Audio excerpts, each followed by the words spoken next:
నమస్కారం. ఈరోజు మీ అందరికీ తెలుసు, కందుకూరులో ఏదైతే పెద్ద బజార్ ఉందో దాంట్లో రాత్రి గుర్తు తెలియని వ్యక్తులు ఒక గోల్డ్ షాప్ లో ప్రవేశించి దాంట్లో ఉన్న ఆభరణాలు తీసుకుని పోవడం జరిగింది. దానిలో భాగంగా డిఎస్పీ గారు, ఇద్దరు సిఐ గారు, అలాగే ఎస్సీ అందరూ కూడా దాన్ని పర్యవేక్షించి మేము కూడా పర్యవేక్షించాం.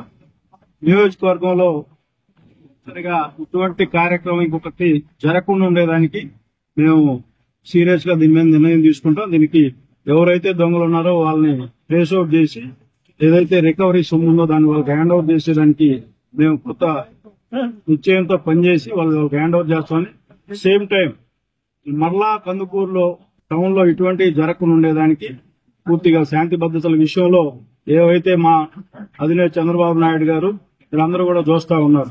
ఈ రాష్ట్రంలో వరదలు వస్తే 3 రోజుల్లో ఎంత ఫ్లడ్స్ వచ్చినా కూడా ఏ విధంగా రికవర్ దాని అదే విధంగా మేము కూడా ఈ నియోజకవర్గ ప్రజలకు సేవ చేయడానికి నన్ను ఆశీర్వదించారు. ఎక్కడ కూడా ఏ చిన్న తప్పు జరిగినా నేను ఇమీడియట్లీ రెస్పాండ్ అవుతాను. పోలీసు అధికారులు కూడా సహాయ సహకారాలు తీసుకొని ఈ నియోజకవర్గంలో పట్టణంలో పూర్తిగా శాంతి భద్రతల విషయంలో 2-3 రోజుల వ్యాపార సోదరులు అందరినీ కలిపి ఒక మీటింగ్ లాగా ఏర్పాటు చేసి డీఎస్పీ గారి సహాయంతో తప్పనిసరిగా కందుకూరు పట్టణంలో ఇటువంటిది మరలా జరగకుండా ఉండేదానికి పూర్తిగా చర్యలు తీసుకుంటామని చెప్పి ఈ సందర్భంగా చెబుతా ఉన్నా.